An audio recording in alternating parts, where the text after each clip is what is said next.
ਕਿ ਇਹ ਕਹਿੰਦੇ ਤੇ ਹਨ ਕਿ ਇਹ ਸ਼੍ਰੋਮਣੀ ਗੁਰਦੁਆਰਾ ਪ੍ਰਬੰਧਕ ਕਮੇਟੀ ਇੱਕ ਮਿੰਨੀ ਪਾਰਲੀਮੈਂਟ ਹੈ। ਉੱਥੇ ਤਾਂ ਮੈਂ ਇੱਕ ਗੱਲ ਵੇਖੀ ਹੈ ਕਿ ਉਸ ਪਾਰਲੀਮੈਂਟ ਦੇ ਵਿੱਚ ਏਜੰਡਾ ਬਹੁਤ ਹੈਵੀ ਹੁੰਦਾ ਹੈ, ਪ੍ਰਧਾਨ ਏਜੰਡਾ ਪੜ੍ਹੀ ਜਾਂਦਾ ਹੈ ਤੇ ਉਹ ਪਿੱਛੋਂ ਹੱਥ ਖੜੀ ਕੀਤੀ ਜਾਂਦੀ ਹੈ।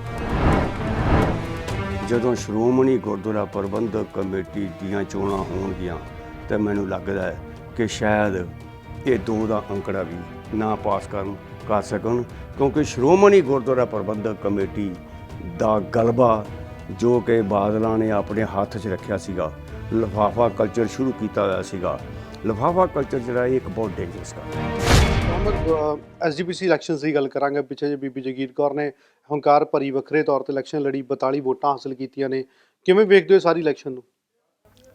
ਦੇਖੋ, ਮੈਂ ਮਹਿਸੂਸ ਕਰਨਾ, ਮੈਂ 7 ਸਾਲ 2004 ਤੋਂ ਲੈ ਕੇ 2011 ਤੱਕ ਮੈਂ ਹਰਿਆਣੇ ਵੱਲੋਂ ਸ਼੍ਰੋਮਣੀ ਗੁਰਦੁਆਰਾ ਪ੍ਰਬੰਧਕ ਕਮੇਟੀ ਦਾ ਮੈਂਬਰ ਰਿਹਾ, ਔਰ ਜਦੋਂ ਅਸੀਂ ਹਰਿਆਣੇ ਵੱਲੋਂ ਚੋਣਾਂ ਜਿੱਤ ਕੇ 11 ਵਿੱਚੋਂ 7 ਮੈਂਬਰ ਅਸੀਂ ਉੱਥੇ ਸ਼੍ਰੋਮਣੀ ਗੁਰਦੁਆਰਾ ਪ੍ਰਬੰਧਕ ਕਮੇਟੀ ਦੇ ਵਿੱਚ ਪਹੁੰਚੇ ਤਾਂ ਉਹਨਾਂ ਨੇ ਸਾਡੀ ਜਿਹੜੀ ਸੀ ਗੱਲਬਾਤ ਉਸ ਨੂੰ ਪ੍ਰਾਪਤੀ ਵੇਖ ਕੇ, ਸਿੱਖ ਸਮਾਜ ਦਾ ਵੇਖ ਕੇ ਕਿ ਸਾਨੂੰ ਸਿੱਖ ਸਮਾਜ ਦਾ ਬੜਾ ਵੱਡਾ ਸਮਰਥਨ ਹਾਸਲ ਹੈ, ਉਹਨਾਂ ਸਾਰੀਆਂ ਗੱਲਾਂ ਨੂੰ ਵੇਖ ਕੇ ਉਹਨਾਂ ਨੇ ਜੋ ਸੀਗਾ general body, executive body Shiromani Gurdwara Parbandhak committee ਦੀ, ਉਹਦੇ ਵਿੱਚ ਮੈਨੂੰ, ਦਿਦਾਰ ਸਿੰਘ ਦਲਵੀ ਨੂੰ 15 ਮੈਂਬਰੀ ਜਿਹੜੀ ਬੀਬੀ ਜਗੀਰ ਕੌਰ ਕਮੇਟੀ ਦੀ ਕੈਬਨਿਟ ਸੀ ਉਹਦੇ ਵਿੱਚ ਪਾਇਆ। ਉਸ 15 ਮੈਂਬਰੀ ਕਮੇਟੀ ਦੇ ਵਿੱਚ, ਕੈਬਨਿਟ ਦੇ ਵਿੱਚ ਉਹਦੀ ਹਰ ਮਹੀਨੇ ਮੀਟਿੰਗ ਹੁੰਦੀ ਸੀਗੀ ਅਤੇ ਸਾਲ ਵਿੱਚ 2 ਮੀਟਿੰਗਾਂ ਹੁੰਦੀਆਂ ਸਨ। ਉਹ ਮੈਂ 7 ਸਾਲ ਅਟੈਂਡ ਕੀਤੀਆਂ। ਮੈਂ ਵੇਖਿਆ ਕਿ ਇਹ ਕਹਿੰਦੇ ਤੇ ਹਨ ਕਿ ਇਹ ਸ਼੍ਰੋਮਣੀ ਗੁਰਦੁਆਰਾ ਪ੍ਰਬੰਧਕ ਕਮੇਟੀ ਇੱਕ ਮਿੰਨੀ ਪਾਰਲੀਮੈਂਟ ਹੈ।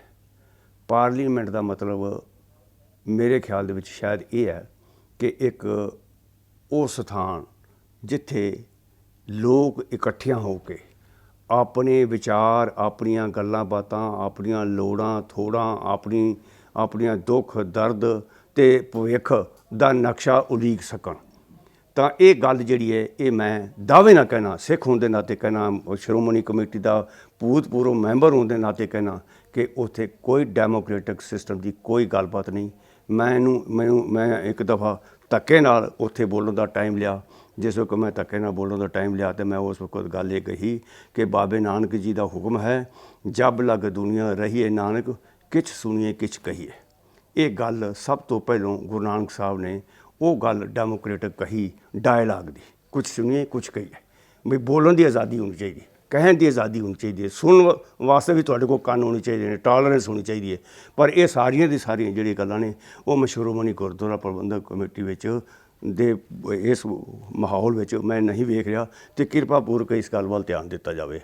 ਉਸ ਵਕਤ ਸਾਰੇ ਹਾਊਸ ਨੇ ਮੇਰੀ ਇਸ ਗੱਲ ਦਾ ਵਿਰੋਧ ਕੀਤਾ, ਔਰ ਜਦੋਂ ਮੈਂ ਆਪਣੀ ਸਪੀਚ ਨਾ ਰੋਕੀ ਤਾਂ ਮੇਰੇ ਪਿੱਛੇ ਇੱਕ ਬੰਦਾ ਬੈਠਾ ਸੀਗਾ, ਉਹਨੇ ਮੇਰਾ ਪਜਾਮਾ ਖਿੱਚਣਾ ਸ਼ੁਰੂ ਕਰ ਦਿੱਤਾ।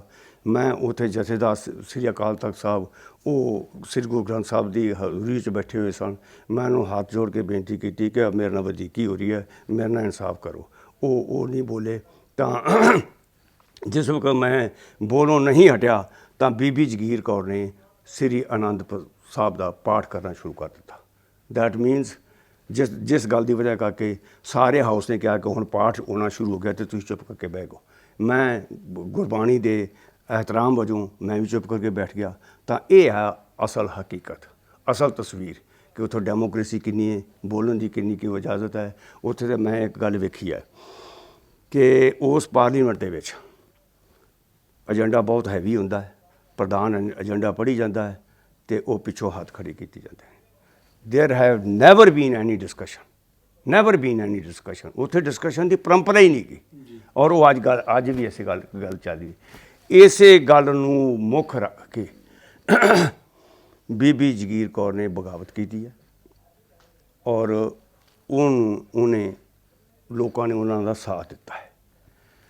22 ਮੈਂਬਰ ਐਤਕੀ ਵਾਧੂ ਜਿਹੜੇ ਨੇ ਉਹਨਾਂ ਨੇ, ਜਿਹੜੇ ਕਿ ਸ਼੍ਰੋਮਣੀ ਅਕਾਲੀ ਦਲ ਦੇ, ਬਾਦਲ ਸਾਹਿਬ ਦੇ, ਸ਼੍ਰੋਮਣੀ ਗੁਰਦੁਆਰਾ ਪ੍ਰਬੰਧਕ ਕਮੇਟੀ ਦੇ ਮੈਂਬਰ ਬਣਨ ਵਾਸਤੇ ਜਿਨ੍ਹਾਂ ਨੂੰ ਬਾਦਲ ਸਾਹਿਬ ਨੇ ਟਿਕਟਾਂ ਦਿੱਤੀਆਂ ਸਨ, ਉਹਨਾਂ ਨੇ ਬਗਾਵਤ ਕੀਤੀ ਹੈ। ਇਹ ਕੋਈ ਛੋਟੀ ਮੋਟੀ ਗੱਲ ਨਹੀਂ। ਇਹ 22 ਬੰਦਿਆਂ ਦੀ, ਵਾਧੂ ਬੰਦਿਆਂ ਦੀ, ਪਿਛਲੇ ਸਾਲਾਂ ਨਾਲੋਂ ਵਾਧੂ ਬੰਦਿਆਂ ਦੀ ਬਗਾਵਤ ਜਿਹੜੀ ਹੈ ਉਹ ਇਸ ਵਾਸਤੇ ਅੱਗੋਂ ਇਸ ਗੱਲ ਦਾ ਇੰਡੀਕੇਸ਼ਨ ਹੈ ਕਿ ਆਉਣ ਵਾਲੇ ਸਮੇਂ ਦੇ ਵਿੱਚ ਜਦੋਂ ਸ਼੍ਰੋਮਣੀ ਗੁਰਦੁਆਰਾ ਪ੍ਰਬੰਧਕ ਕਮੇਟੀ ਦੀਆਂ ਚੋਣਾਂ ਹੋਣਗੀਆਂ ਤਾਂ ਮੈਨੂੰ ਇੰਝ ਲੱਗਦਾ ਹੈ ਕਿ ਜੇ ਬੀਬੀ ਜਗੀਰ ਕੌਰ ਨੇ ਹਰਿਆਣੇ ਦੀ ਸਿੱਖ ਸੰਗਤ ਦੀ ਡੈਮੋਕ੍ਰੇਟਿਕ ਭਾਵਨਾਵਾਂ ਦੀ ਕਦਰ ਕਰਦਿਆਂ ਆਪਣੇ ਸਿਸਟਮ ਨੂੰ ਚਲਾਇਆ ਤੇ ਉਹਨਾਂ ਬੰਦਿਆਂ ਨੂੰ ਟਿਕਟਾਂ ਦਿੱਤੀਆਂ ਜਿਹੜੇ ਕਿ ਇਸ ਗੱਲ ਦੇ ਸਮਰੱਥ ਨੇ, ਇਸ ਗੱਲ ਦੇ ਕਾਬਲ ਨੇ, ਤਾਂ ਮੈਨੂੰ ਉਮੀਦ ਲੱਗਦੀ ਹੈ ਕਿ ਜਿਵੇਂ ਪੰਜਾਬ ਦੇ ਸਿਆਣੇ ਲੋਕਾਂ ਨੇ 117 ਮੈਂਬਰੀ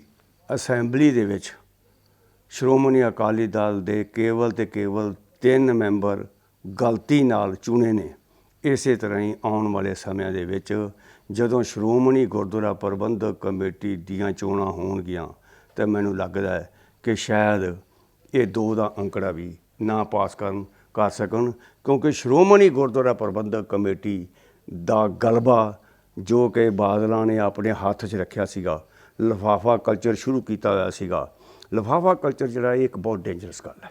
ਮੈਂ ਮਹਿਸੂਸ ਕਰਨਾ ਇਹਨਾਂ ਦਾ ਲਿਫਾਫਾ ਕਲਚਰ ਜਿਹੜਾ ਹੈ ਉਹ ਮੈਨੂੰ ਸਟਾਲਨ ਐਰਾ ਜੋ ਕਿ ਰੂਸ ਵਿੱਚ ਸੀਗਾ, ਵਨ ਮੈਨ ਰੂਲ, ਤੇ ਮਤਲਬ ਇਹ ਹੈ ਵੀ ਨਾ ਪ੍ਰਪੋਜ਼ ਕਰਨਾ, ਦੂਜਾ ਤੀਜਾ ਨਹੀਂ, ਕਿੱਡੀ ਚਲਾਕੀ ਨਾਲ ਇੱਕ ਸਿਸਟਮ, ਡੈਮੋਕ੍ਰੈਟਿਕ ਸਿਸਟਮ, ਆਪਣਾ ਡਿਕਟੇਟਰਸ਼ਿਪ ਦਾ ਸਿਸਟਮ ਇਵਾਲਵ ਕੀਤਾ ਗਿਆ ਸੀਗਾ ਕਿ ਵੀ ਨਾ ਪ੍ਰਪੋਜ਼ ਕਰਨ ਲੱਗਿਆ ਵੀ ਕੋਈ ਰੌਲਾ ਪੈ ਸਕਦਾ ਹੈ, ਲਿਖ ਕੇ ਦੇ ਦਿਓ ਉਹਨੂੰ ਸਾਰੇ ਮੰਨਣ। ਮੈਂ ਉੱਥੇ ਸਾਰੇ ਮੈਂਬਰਾਂ ਨੂੰ ਇਹ ਗੱਲ ਕਹਿੰਦਾ ਹੁੰਦਾ ਸਾਂ ਕਿ ਵੀ ਆਪਣੇ ਅਸੀਂ ਹਰਿਆਣੇ ਵਾਲੇ ਵਿਰੋਧ ਕਰਦੇ ਸਾਂ, ਧੱਕੇ ਨਾਲ ਟਾਈਮ ਲੈਂਦੇ ਹੁੰਦੇ ਸਨ। ਮੈਂ ਉਹਨਾਂ ਨੂੰ ਇਹ ਕਹਿੰਦਾ ਹੁੰਦਾ ਸਾਂ ਕਿ ਵੀ ਭਰਾਵੋ ਤੁਹਾਡੀ ਇਹ ਹਾਲਤ ਹੈ ਕਿ ਵੀ ਇੱਥੇ ਸਾਲ ਪਿੱਛੋਂ ਬਜਟ ਪੇਸ਼ ਹੁੰਦਾ ਹੈ, ਜਨਰਲ ਬਾਡੀ ਦੀ ਮੀਟਿੰਗ ਹੁੰਦੀ ਹੈ, ਤੁਸੀਂ ਉੱਥੇ ਆਉਂਦੇ ਹੋ ਤਾਂ ਉੱਥੇ ਮੈਨੂੰ ਇਹ ਲੱਗਦਾ ਹੈ ਕਿ ਵੀ ਬਜਟ ਪੇਸ਼, ਬਜਟ ਪਾਸ, ਬੋਲੇ ਸੋ ਨਿਹਾਲ, ਸਤਿ ਸ੍ਰੀ ਅਕਾਲ, ਸੰਗਤ ਘਰ ਨੂੰ ਜਾਵੇ, ਅਗਲੇ ਸਾਲ ਫਿਰ ਮਿਲਾਂਗੇ। ਇਹ ਸਿਸਟਮ ਹੈ। This is how the Sikh mini parliament functions. ਮੈਂ ਬੀਬੀ ਜਗੀਰ ਕੌਰ ਕੋਲੋਂ ਜਾਂ ਕੋਈ ਵੀ ਹੋਰ ਬੰਦਾ ਜਿਹਨੇ ਅੱਗੋਂ ਸ਼੍ਰੋਮਣੀ ਗੁਰਦੁਆਰਾ ਪ੍ਰਬੰਧਕ ਕਮੇਟੀ ਦੀ ਜ਼ਿੰਮੇਵਾਰੀ ਨੂੰ ਸੰਭਾਲਣ ਦੀ ਮਾਨ ਬਣਾਇਆ ਹੋਇਆ ਹੈ, ਉਹ ਡੈਮੋਕ੍ਰੈਟਿਕ ਸਿਸਟਮ ਰੱਖੇ ਔਰ ਇਸ ਗੱਲ ਦਾ ਸਬੂਤ ਦੇਵੇ ਸੰਗਤ ਨੂੰ ਕਿ ਵੀ ਮੈਂ ਡੈਮੋਕ੍ਰੈਟਿਕ ਢੰਗ ਨਾਲ ਤੇ ਜਿਹੜਾ ਦੀ ਸਿੱਖ ਗੁਰਦੁਆਰਾ ਐਕਟ 1925 ਹੈ ਉਹਦੀ ਵਿਵਸਥਾ ਅਨੁਸਾਰ ਔਰ ਸਿੱਖ ਜਿਹੜਾ ਕਲਚਰ ਹੈ, ਸਿੱਖ ਰਹੁ ਰੀਤ ਹੈ, ਸਿੱਖ ਜੋ ਰਹਿਤ ਮਰਿਆਦਾ ਹੈ, ਉਸ ਨੂੰ ਧਿਆਨ ਵਿੱਚ ਰੱਖ ਕੇ ਮੈਂ ਪ੍ਰਬੰਧ ਚਲਾਵਾਂਗਾ ਜਾਂ ਚਲਾਵਾਂਗੀ ਤਾਂ ਸਿੱਖ ਸੰਗਤ ਉਹਨੂੰ ਵੋਟਾਂ ਦੇਗੀ, ਦੂਜੇ ਕਿਸੇ ਬੰਦੇ ਨੂੰ ਵੋਟ ਨਹੀਂ ਦੇਣੀ। ਨਹੀਂ ਤਾਂ ਹੋ ਸਕਦਾ ਕਿ ਜੇ ਇਸੇ ਤਰ੍ਹਾਂ ਦੀ ਕਲਚਰ ਵਾਲੇ ਬੰਦੇ ਆਏ ਤਾਂ ਹੋ ਸਕਦਾ ਹੈ ਕਿ ਸ਼੍ਰੋਮਣੀ ਗੁਰਦੁਆਰਾ ਪ੍ਰਬੰਧਕ ਕਮੇਟੀ ਦੀ ਵੀ ਕੋਈ ਹੰਗ ਅਸੈਂਬਲੀ ਬਣ ਜਾਵੇ।